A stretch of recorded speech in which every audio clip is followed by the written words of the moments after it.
paz e o amor do nosso Deus esteja com todos.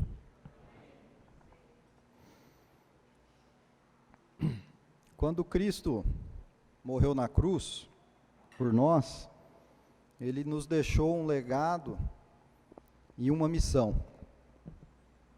Estando Cristo no céu, à destra de Deus, Ele nos deixou um reino para cuidar.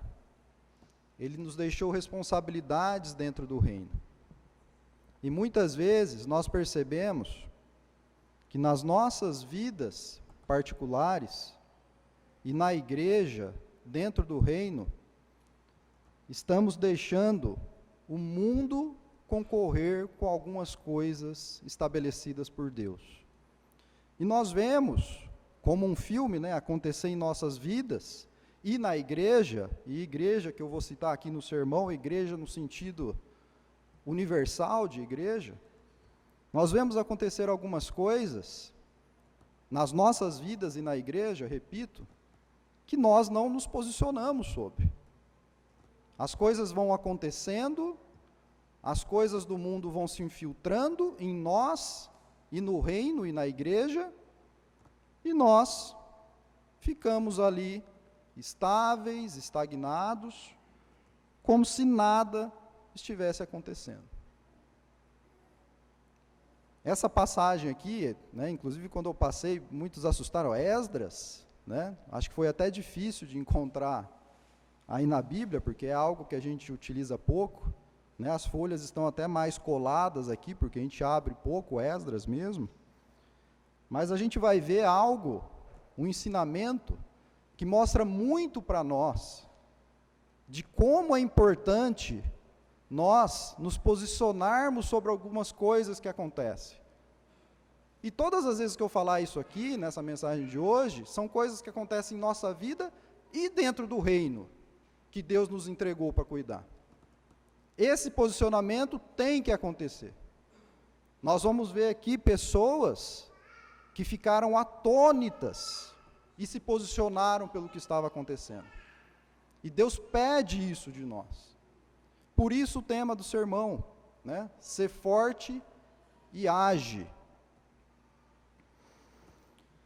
Chega um momento, como aconteceu aqui em Esdras, a gente vai ver, algo muito forte teve que acontecer, em que nós temos que nos posicionar, nós temos que mudar, nós temos que agir para endireitar o que está torto. E isso pode exigir sacrifícios para que essa mudança seja eficaz. Muitas vezes, nós vemos as coisas acontecendo, mas a gente fica protelando. Não, espera um pouco, vamos deixar mais um pouquinho. Não, depois muda. E quando Deus e a palavra dele nos diz, age. Com relação às coisas de Deus, nós não podemos ficar em cima do muro. Tem que ter ação nossa. Tem que ter ação contra o pecado. Tem que ter ação contra a ação das falsas doutrinas. O reino precisa ser cuidado por nós. Se nós não fizermos isso, fazendo aqui uma comparação do nosso papel com o papel dos apóstolos lá, em que Deus entregou, agora vocês se encarregam aqui da igreja que eu estabeleci. Se nós não fizermos isso, quem vai fazer? Não há ninguém para fazer isso aqui. Então somos nós que temos que agir. O exemplo de Esdras, se vocês puderem abrir lá em Esdras capítulo 7,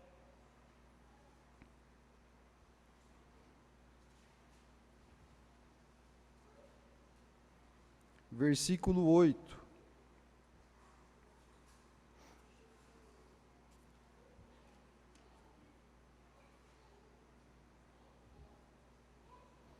Esdras 7, 8. Esdras chegou a Jerusalém no 5º mês, no 7º ano deste rei, que é o rei Artaxerxes aqui. Pois no 1º dia do 1º mês, partiu da Babilônia, e no 1º dia do 5º mês, quer dizer, 5 meses aqui se passaram, chegou a Jerusalém, segundo a boa mão de Deus sobre ele. que Esdras foi fazer em Jerusalém? Resposta no versículo 10. Porque Esdras tinha disposto o coração para buscar a lei do Senhor e para cumprir, e para ensinar em Israel os seus estatutos e os seus juízos. Esdras foi então com esses objetivos lá. Então ele subiu a Jerusalém com autorização do rei para ensinar a lei de Deus, porque ele era levita, e cuidar digamos assim, da embelezação do templo, porque o templo havia sido construído há alguns anos, reconstruído há alguns anos, e restaurar o culto divino, tá? E para isso ele pediu autorização do rei, e o rei autorizou. Olhem lá o versículo 13.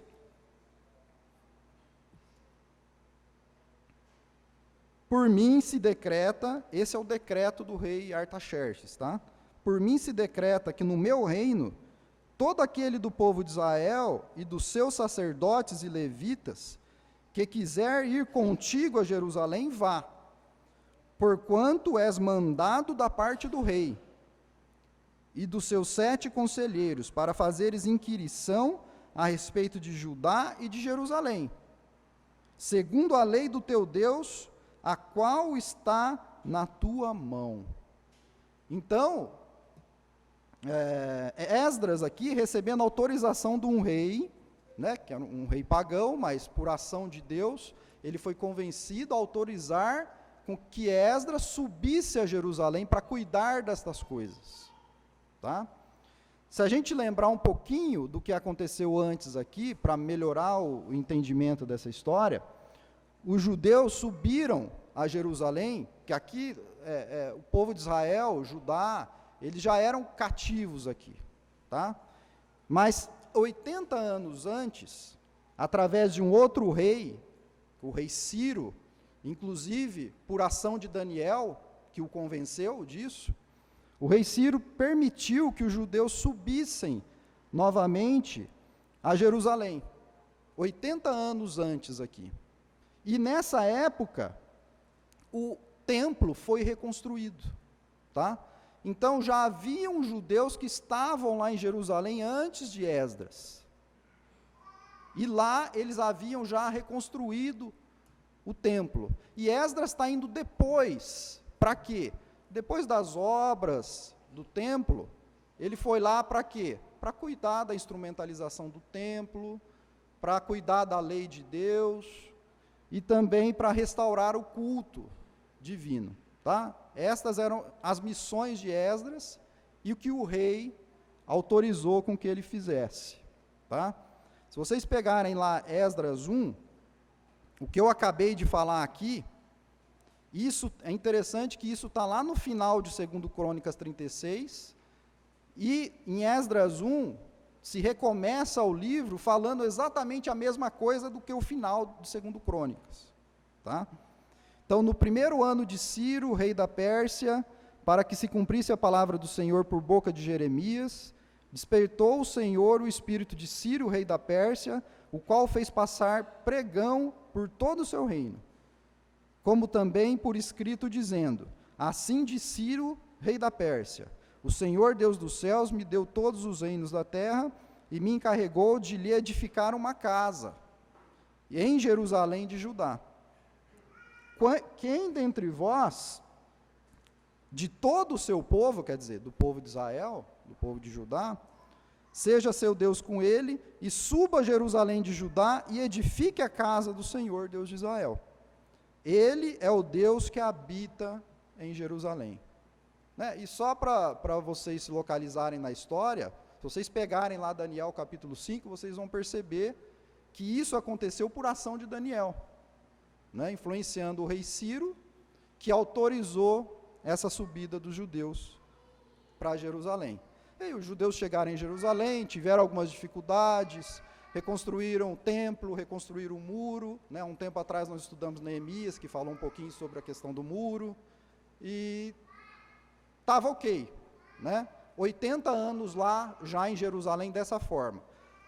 Passados esses 80 anos, entra Esdras na história com essa missão de ir lá e cuidar das coisas da lei de Deus como levita que ele era. Tá? O 6, Esdras 6, 14.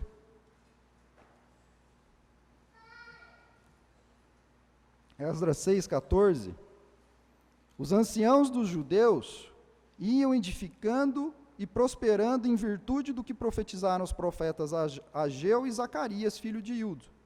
Edificaram a casa e terminaram segundo o mandado de Deus de Israel, segundo o decreto de Sírio, de Dário e de Artaxerxes, que eram reis da Pérsia.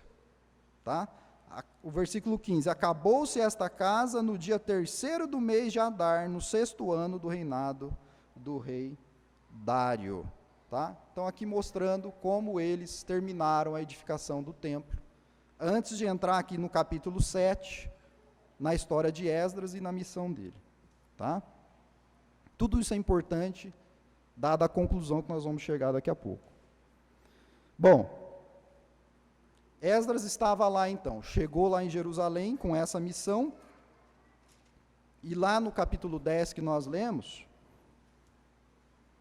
a gente vai ver que Esdras, quando ele chegou lá, ele recebe a notícia de que alguns desses judeus que haviam subido 80 anos antes lá, eles receberam uma bênção de Deus em voltar lá para reconstruir o templo, né, por concessão de um rei pagão, inclusive. Alguns desses judeus tinham se misturados com outros povos e estavam praticando abominações.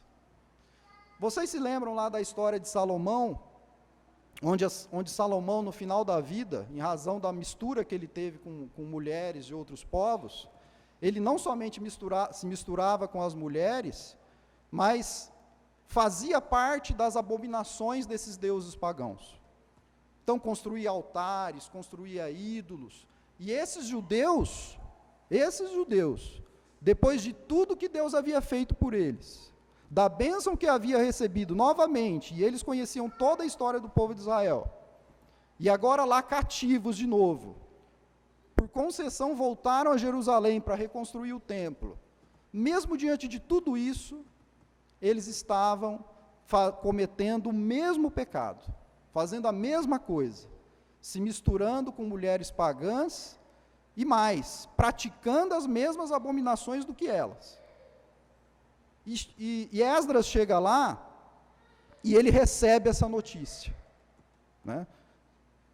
E como que ele recebe essa notícia? Que é o que eu falei aqui no início do sermão.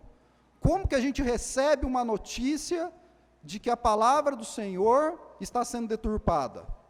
Como que a gente recebe uma notícia de que o pecado está entrando em nossas vidas? Como que a gente recebe essa notícia? Olha como que Esdras recebeu a notícia. Capítulo 10, versículo 1.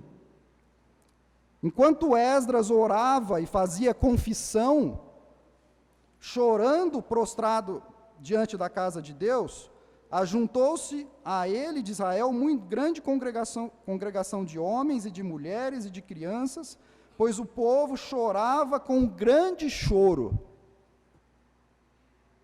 Olha só, Esdras já estava ali, confessando o pecado e chorando e prostrado, e o povo atrás vendo aquilo, chorava com grande choro. Vamos voltar um pouquinho no capítulo 9, para mostrar quando, lá no início mesmo, quando ele recebe a notícia. 9, versículo 1. Acabadas, pois, essas coisas, vieram ter comigo os príncipes, dizendo, quer dizer, eles chegaram lá e estavam instalados, lá em Jerusalém. Então chegaram os príncipes, e disseram lá para Esdras, o povo de Israel e os sacerdotes, e os levitas, inclusive, não se separaram dos povos de outras terras com as suas abominações. Isto é, dos cananeus, dos heteus, dos ferezeus, dos jebuseus, dos amonitas, dos moabitas, dos egípcios, dos amorreus, pois tomaram das suas filhas para si e para seus filhos, e assim se misturou a linhagem santa com os povos destas terras. E até os príncipes magistrados foram os primeiros nesta transgressão. Quer dizer, quem deveria dar exemplo, não estava dando exemplo. Foram os primeiros. 3, ouvindo eu tal coisa, Esdras falando, rasguei minhas vestes e o meu manto, e arranquei os cabelos da cabeça e da barba, e me sentei atônito. Como nós estamos recebendo a notícia do pecado dentre nós, em nossas vidas? Como nós estamos recebendo a notícia das coisas que acontecem dentro do reino e que não são segundo a palavra de Deus? Estamos ficando atônitos, estamos aqui arrancando os cabelos da cabeça, estamos nos prostrando, rasgando as nossas vestes. Como nós estamos recebendo essa notícia? Hoje o mundo está estagnado. Nós vimos nas aulas, nos sermões passados aí, falando que o amor esfriará. E o fato de não ficarmos atônitos com algumas coisas, é em razão do amor esfriar.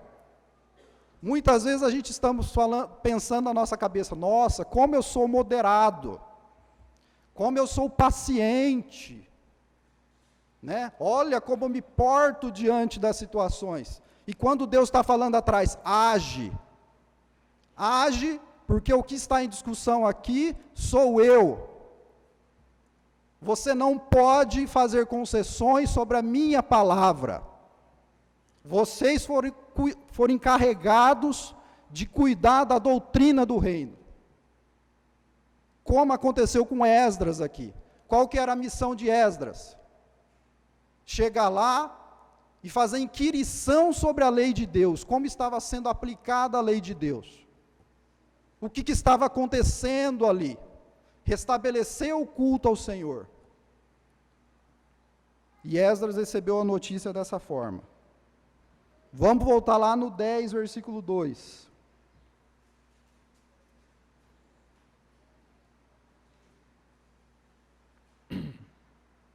Versículo 2. Então Secanias, filho de Jeiel, um dos filhos de Elão, tomou a palavra. Quer dizer, um dos que estavam ali, junto com aquele grande pranto de todos ali. E disse a Esdras, porque Esdras estava ali prostrado, atônito, confessando os pecados, né? E outro ponto importante, se vocês lerem o capítulo 9, vocês vão ver Esdras falando assim, meu Deus, né?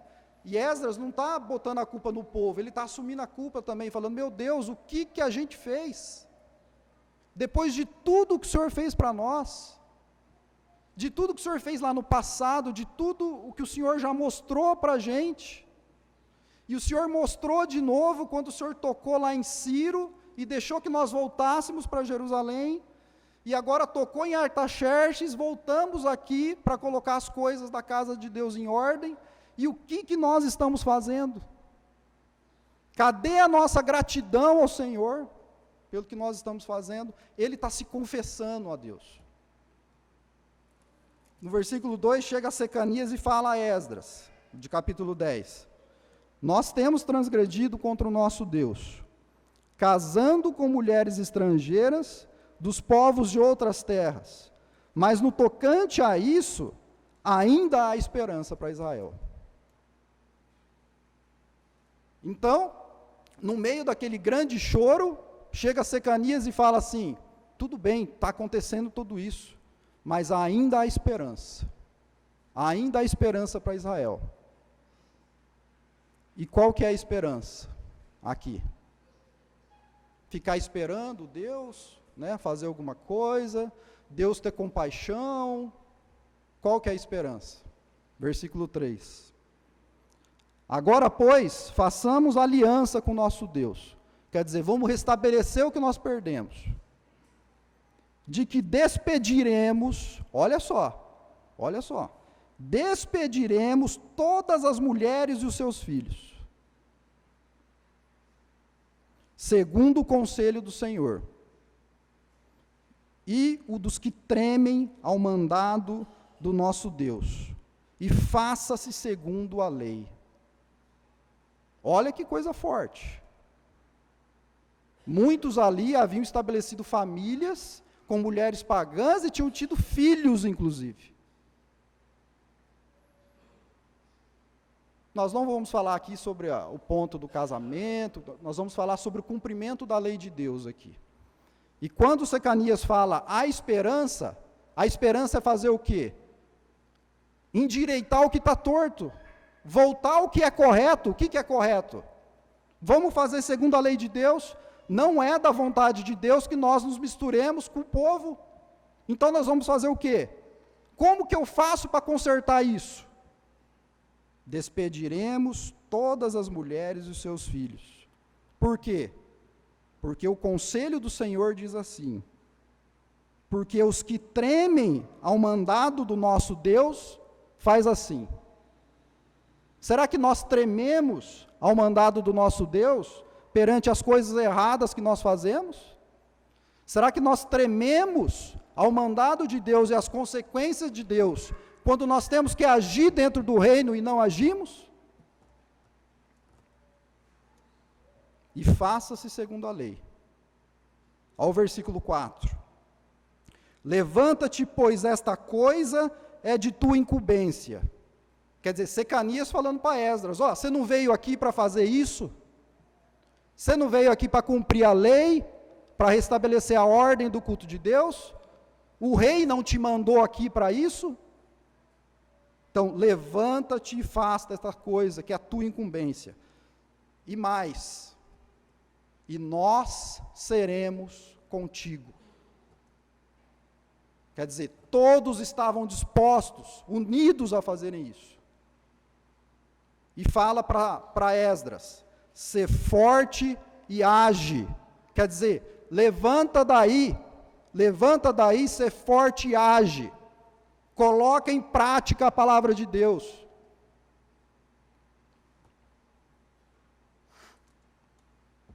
Muitas vezes, irmãos, nós temos que agir exatamente como esse exemplo aqui de Esdras. Nós temos que confessar as nossas transgressões. Nós temos que chorar. Nós temos que nos prostrar. Nós temos que ficar indignados e atônitos quando nós vemos o pecado entrando nas nossas vidas e na igreja. A culpa e indignação, como eu disse para vocês, era por tudo que Deus tinha feito. E mesmo assim, eles se mantiveram transgredindo a lei. E nós hoje, mais ainda, né? Porque nós temos Jesus Cristo lá na cruz, que veio concretizar tudo isso aqui. E nos incluir dentro do reino de Deus. E nos entregar um reino, falando assim, filhos, cuidem desse reino. Cuidem da minha palavra, como Paulo diz para Timóteo. E muitas vezes o que nós fazemos? Muitas vezes ficamos com medo, né? De tomar medidas, ficamos com medo de repreender, de exortar, porque o irmão pode ser um pouco dodói, e pode não gostar. Deixamos as coisas do mundo entrar dentro da igreja, e o pior, né? Falando individualmente, deixamos o pecado entrar nas nossas vidas. E não ficamos atônitos por conta disso. Correções e mudanças teriam que ocorrer lá em Jerusalém. Como Secanias se dispôs a isso. E essa correção e mudança, muitas vezes, é dura. É dura. Corta na pele, corta no sangue. Como eles teriam que fazer aqui. Depois disso, o que eles fizeram? Eles se ajuntaram, né, todos, e chegaram e verificaram quem eram aqueles que tinham se unido com essas mulheres estrangeiras, em desacordo com a lei do Senhor, e chegaram à seguinte conclusão, olhe lá 10, versículo 18. Acharam-se dentre os filhos dos sacerdotes estes que casaram com mulheres estrangeiras, dos filhos de Jesua, filho de Josadaque, e de seus irmãos Maazéias, Eliezer, Jaribe e Gedalias. 19. Com um aperto de mão, prometeram despedir suas mulheres, e por serem culpados, ofereceram um carneiro do rebanho pela sua culpa. E aqui tem mais uma lista, e no 44 ele disse assim: todos estes haviam tomado mulheres estrangeiras, alguns dos quais tinham filhos dessas mulheres.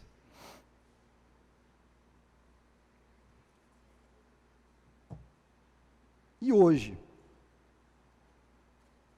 Será que Deus pede a mesma coisa de nós? Com mais razão ainda, né? Depois de Jesus Cristo. Olhe lá, se Tiago capítulo 4 não fala exatamente o que aconteceu aqui em Esdras. Peguem lá, Tiago capítulo 4.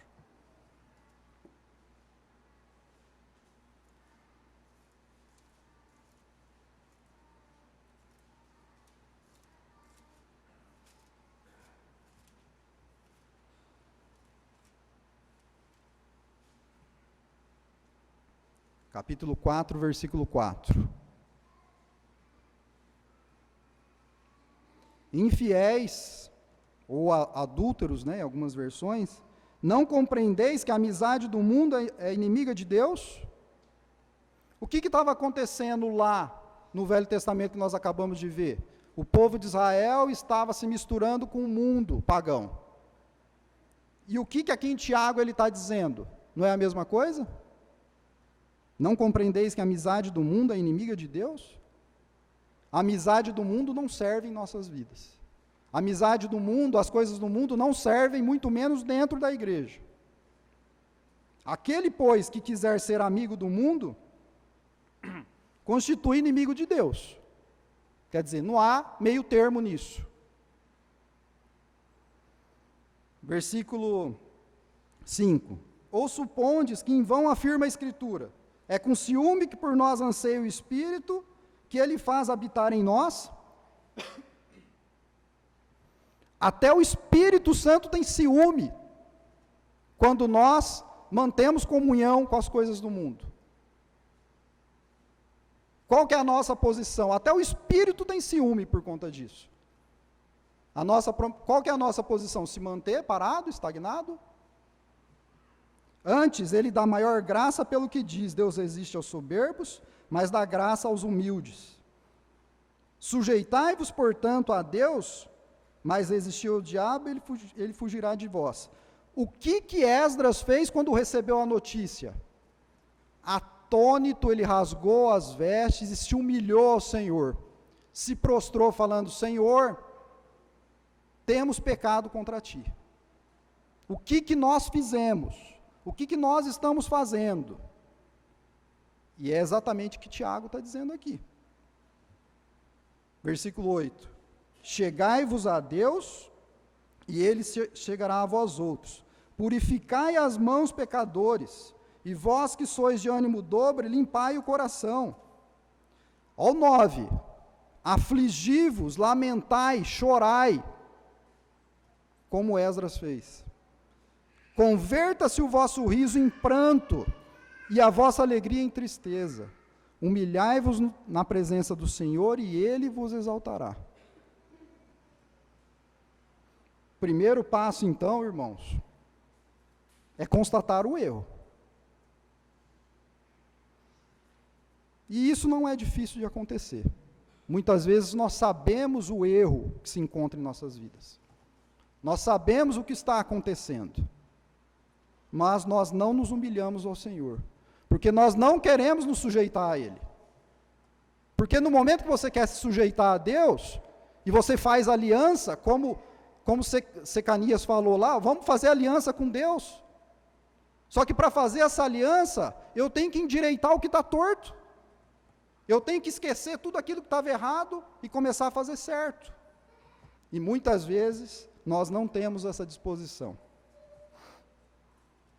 Muitas coisas do mundo estão no nosso meio, nas nossas vidas e dentro da igreja.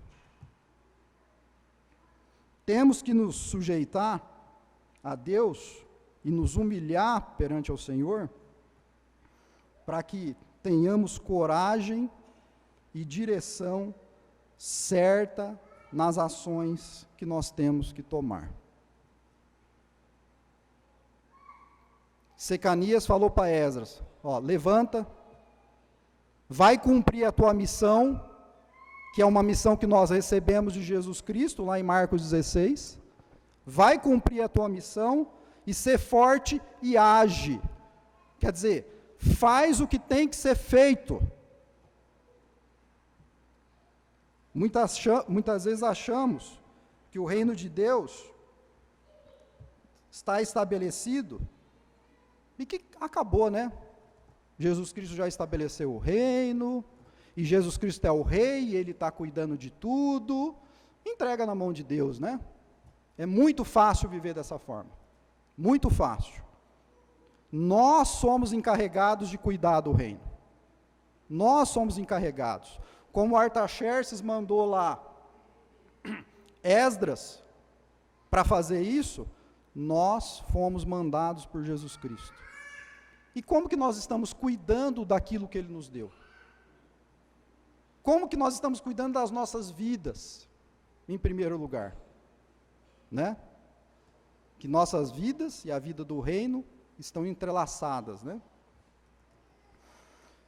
Esquecemos que somos encarregados de manter a lei, a doutrina e restaurar, né? Nós falamos de restauração aqui há um pouco tempo, restaurar o que está se desfazendo. Muitas vezes estamos permitindo isso. E temos que restaurar, fazer nova aliança, voltar àquilo que Deus havia nos mandado. E isso, irmãos, custe o que custar. Vocês viram lá em Esdras o que eles tiveram que fazer para fazer aliança com o Senhor. Despediram as mulheres e os filhos.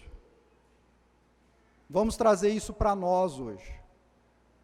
O que nós temos que fazer em nossas vidas para restabelecer a aliança com o Senhor? O que nós temos que fazer dentro do reino de Deus para restabelecer a aliança com o Senhor? E Deus está falando, ser forte e age.